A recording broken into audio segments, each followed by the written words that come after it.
देखिए, 27 तारीख को जेसीसी की बैठक प्रस्तावित है। उसकी तैयारियां भी चल रही है बड़ी ज़ोरों शोरों से।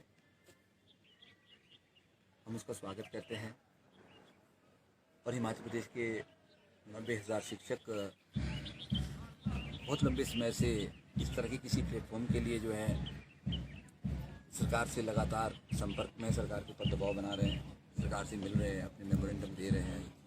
और मेरे संगठन हिमाचल राज्य विद्यार्थी संघ ने, मैंने कई बार जो है मुख्यमंत्री, शिक्षा मंत्री, सचिव शिक्षा, चीफ सेक्रेटरी को हमने ज्ञापन दिया है कि एक बहुत बड़ा वर्ग समाज के अंदर शिक्षकों का है, उनको जेसीसी में शामिल किया जाए और हमारे को ऐसा प्लेटफॉर्म हो जिसमें हम बच्चों के हित की बात, अपनी बात रख सकें। वो बहुत सारे मुद्दे, बहुत वर्ग हमारे। हालांकि अभी तक हमारे को कोई ऐसा सरकार की तरफ से लिखित में या मौखिक रूप से ऐसा कोई निमंत्रण तो नहीं आया है, लेकिन मैं पिछले कल अखबार के माध्यम से और एनजीओ के जो अध्यक्ष अश्वनी ठाकुर जी, उनके बाइट के माध्यम से देख रहा था कि जो सचिवालय का सभागार है वो जेसीसी की बैठक के लिए छोटा पड़ गया और उस बैठक को, उस स्थान को बदल के पेट्रोल में एक बड़ी जगह में बड़े आयोजन के लिए तैयारी हो रही है, उसको बदल दिया गया। सरकार ने माना है और उस परिप्रेक्ष्य से हम ये अंदेशा लगा रहे हैं कि बड़ी जगह, बड़े लोग, ज़्यादा भीड़ और ज़्यादा लोगों को, बड़े डिपार्टमेंट को बुलाया गया सभी को, तो शिक्षक भी एक शिक्षा विभाग है, तो हमें भी जरूर बुलाया होगा, शायद हमें भी ऐसा निमंत्रण आएगा, हमें ऐसा मानते हैं। ऐसी उम्मीद है हमें माननीय मुख्यमंत्री से कि क्यों, ऐसी उम्मीद इसलिए भी है कि अगर सारे विभाग आपने बुलाए हैं तो शिक्षक या शिक्षा विभाग सभी विभागों को असिस्टेंस देता है। अगर हेल्थ की ज़रूरत पड़ती है, हेल्थ वालों को ज़रूरत पड़ती है, अगर कोविड के इंजेक्शन लगवाने हैं, कोई और काम करना है, हेल्थ में असिस्टेंस करनी है, तो शिक्षकों की ड्यूटी लगाई जाती है, हम वहाँ भी अपनी जिम्मेदारी का निर्वहन करते हैं। अगर रेवेन्यू वालों को ज़रूरत पड़ती है तो शिक्षा विभाग के शिक्षकों की ज़रूरत ड्यूटी लगती है, तो हम भी वहाँ पर देते हैं। अगर सेंसस के लिए इलेक्शन कमीशन को जरूरत पड़ती है, इलेक्शन कराने के लिए या किसी और चीज़ के लिए, तो वहाँ भी हम ड्यूटी देते हैं। तो कहने का तात्पर्य मेरा ये है कि शिक्षक और शिक्षा विभाग सभी विभागों को अपनी सेवाएं देते हैं, सरकार को हर तरह से अपनी सेवाएं दे रहे हैं। और अगर सरकार ये बोलती है कि हमारे पास बहुत से विभाग है, बहुत सी यूनियन, बहुत से प्रेसिडेंट हमने इस जेसीसी के लिए बुलाए और इसलिए हमारी जगह छोटी पड़ रही है, हम जो है 300-400 लोगों के लिए बड़ा आयोजन करना चाहते हैं, तो उसमें शिक्षा विभाग के हमारे 90,000 लोग भी है, 2 लाख कर्मचारियों के अंदर, तो शायद हमारे लिए भी सरकार ने सोचा होगा, शायद बुलाया होगा या बुला रहे होंगे सरकार। तो इस परिप्रेक्ष्य में मैं कहना चाह रहा हूँ कि शायद हमें भी बुलाया जाएगा और हमारे लिए तो बड़ा सुकून की बात होगी। हम देख रहे हैं कि कब हमें बुलावा है। दूसरी बात, हमारी नज़र कहाँ है, हम क्या कहना चाह रहे हैं इस जेसीसी के माध्यम से हिमाचल सरकार को, माननीय मुख्यमंत्री को और प्रदेश की सरकार का ध्यान आकर्षित करना चाह रहे हैं कि कुछ चीज़ों को आप मिक्स ना करें।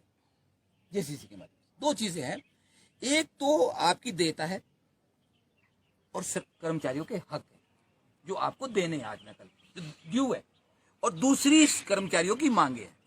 और मैं उन नेताओं को भी ये कहना चाहता हूं, सचेत कर रहा हूं कि आप कर्मचारियों को गुमराह ना करें, कर्मचारियों को गुमराह करने वाला ऐसा कोई काम ना करे, क्योंकि 2 चीजों को आप मिक्स ना कर सकें। एक तरफ हमारे हक है जो सरकार को देने पड़ेंगे और जो कर्मचारियों को मिलते आए हैं, अगर हम अपने हक के लिए भी गिड़गिड़ाना पड़ेगा, उसके लिए भी जैसी बैठक करनी पड़ेगी, तो ये समय कर्मचारियों के लिए अच्छा नहीं है और आने वाला समय भी अच्छा नहीं है। मैं क्या कहना चाह रहा हूँ आपको, मैं कहना चाह रहा हूँ डीए की बात। डीए एक रूटीन मैटर है, महंगाई भत्ता हर स्टेट में केंद्र सरकार देती है, उसी पैटर्न पे स्टेटों में जाता है और वो प्राइस इंडेक्स के ऊपर निर्धारित होता है। अभी 6% सरकार ने महंगाई भत्ता दिया है, किस आधार पर दिया है कोई उसके बारे में स्पष्टीकरण नहीं है। 5% हमारा भी ड्यू है, पिछला बात कर रहा हूँ मैं, अगला तो चलता रहेगा। अब वो 5% महंगाई भत्ता में मिलना है तो क्या वो जेसीसी पे मिलेगा, उसकी घोषणा वहाँ होगी। अगर उस मंच से उसकी घोषणा होगी तो बहुत बड़ी बेईमानी है हिमाचल प्रदेश के कर्मचारियों के साथ और बहुत बड़ा धोखा है, तो मैं उसको जेसीसी नहीं मानता। एक बात।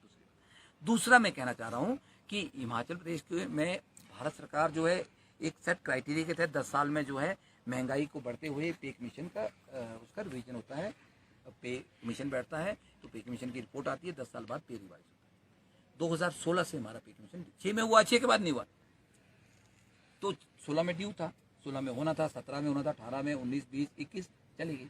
हम ये मांग करते रहे हिमाचल सरकार से लगातार। आज आप देख रहे हैं एनजीओ के अध्यक्ष अश्विनी ठाकुर ने परसों ये बात कही है कि हमारे को पंजाब का नहीं चाहिए, हमारे को केंद्र सरकार का भत्ते और पे कमीशन चाहिए। आज तक किसी ने नहीं बोला देखिए हम कहाँ गुमराह हो रहे हैं, हिमाचल प्रदेश के कर्मचारी और शिक्षक कहाँ गुमराह हो रहे हैं।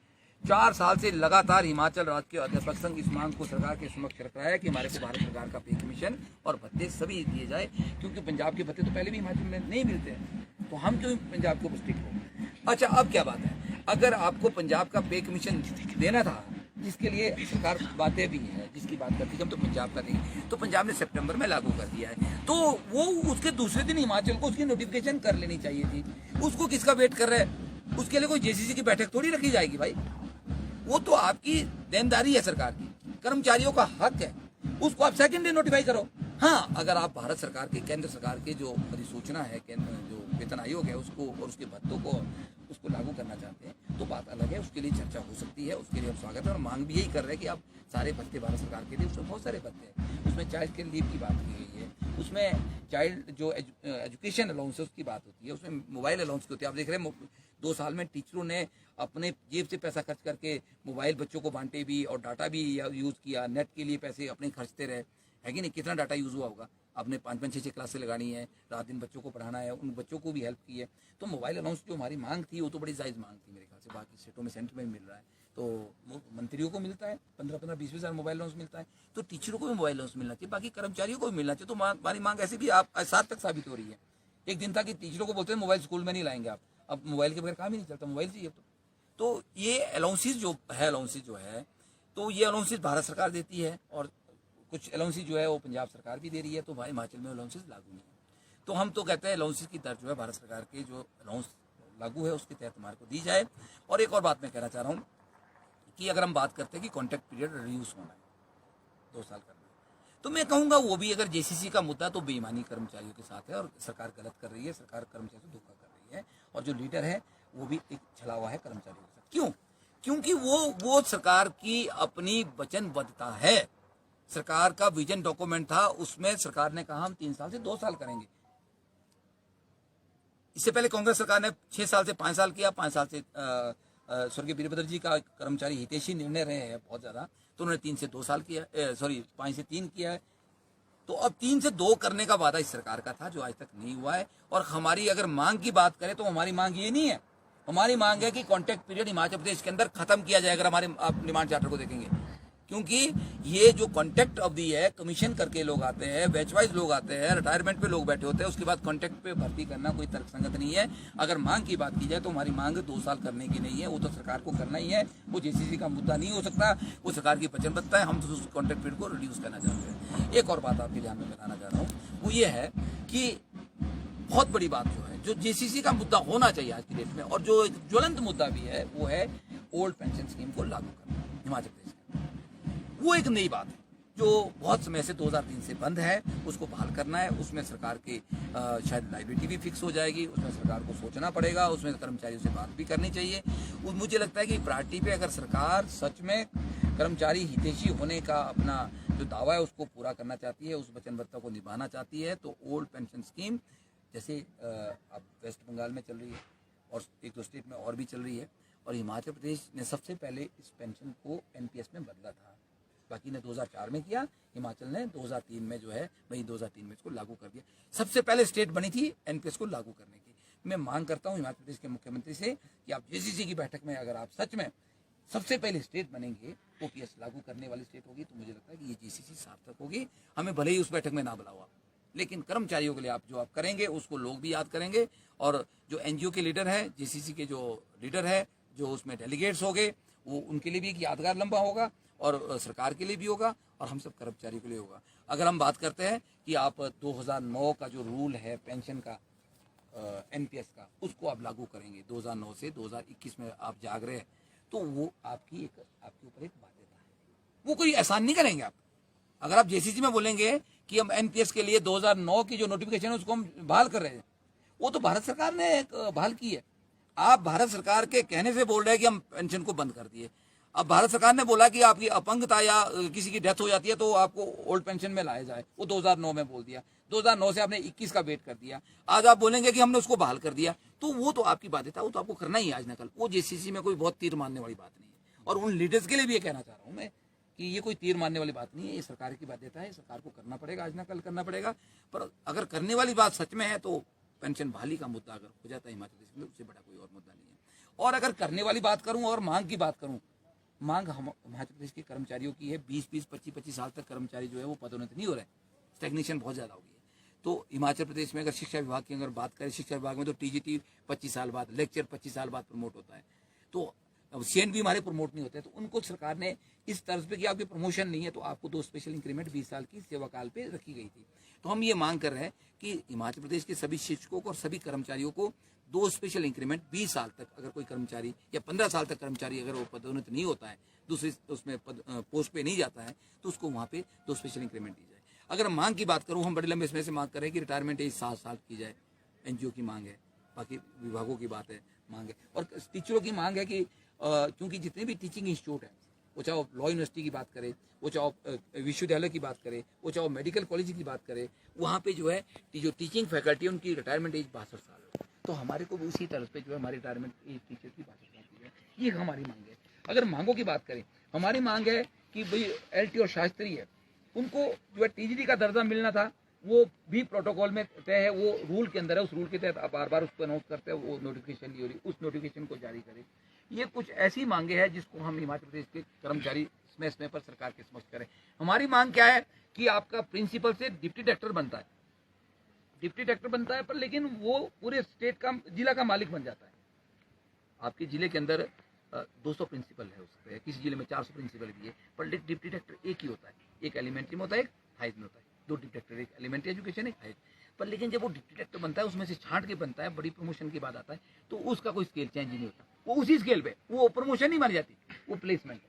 अब बताइए आप, वही प्रिंसिपल वही डिप्टी डायरेक्टर बराबर है, प्लेसमेंट है, कोई उसके बेनिफिट्स नहीं बदल रहे, कोई उसकी प्रमोशन नहीं हो रही, उसको प्लेसमेंट बोला हुआ है। तो क्या वो जब वो एक बड़ा पद पे जा रहा है, मालिक बन रहा है पूरे जिले का, तो वो पदोन्नति नहीं होना चाहिए, उसकी स्केल नहीं बननी चाहिए, उसको नया स्केल नहीं मिलना चाहिए। ये हमारी मांग है जो आज तक नहीं मिली। हमारी मांग है कि भाई हमारे प्रिंसिपल जो है 2017 के बाद जो रेगुलर ही नहीं हुए, वो प्लेसमेंट पे ही चले हुए, उनको नियमित किया जाता है कि उनको बेनिफिट मिल जाए। ये हमारी मांगे हैं सरकार के समक्ष की। अगर सरकार हमारे से बैठेगी तो हम उनको बताए कि ये हमारे एजेंडे है, जो जेन्युइन मांगे है, जिसमें कर्मचारी को जो उनके हक मिलने चाहिए। इन मांगों को लेके हम बात कर रहे हैं। और इन मांगों को लेके हमारी मांग बच्चों के एजुकेशन को लेके भी है। सरकार पहल कर रही है कि हम जो है एनटीटी टीचर्स लगाएंगे। हमने यही बात की थी कि आप जब तक नर्सरी एजुकेशन नहीं चलाएंगे स्कूलों में और नर्सरी 10 टीचर नहीं लगाएंगे, तब तक हम क्वालिटी की बात ही नहीं करते। आप चाहो न्यू एजुकेशन पॉलिसी 2020 करो, चाहो आप जो जहाँ मर्जी चले जाओ, कुछ भी करो, एजुकेशन पॉलिसी और का मतलब है क्वालिटी लाना, गुणवत्ता लाना। गुणवत्ता तब आएगी जब इंफ्रास्ट्रक्चर हमारे पास होगा। आप लैपटॉप बच्चों को दे नहीं पाए अभी तक, गुणवत्ता कहाँ से आएगी?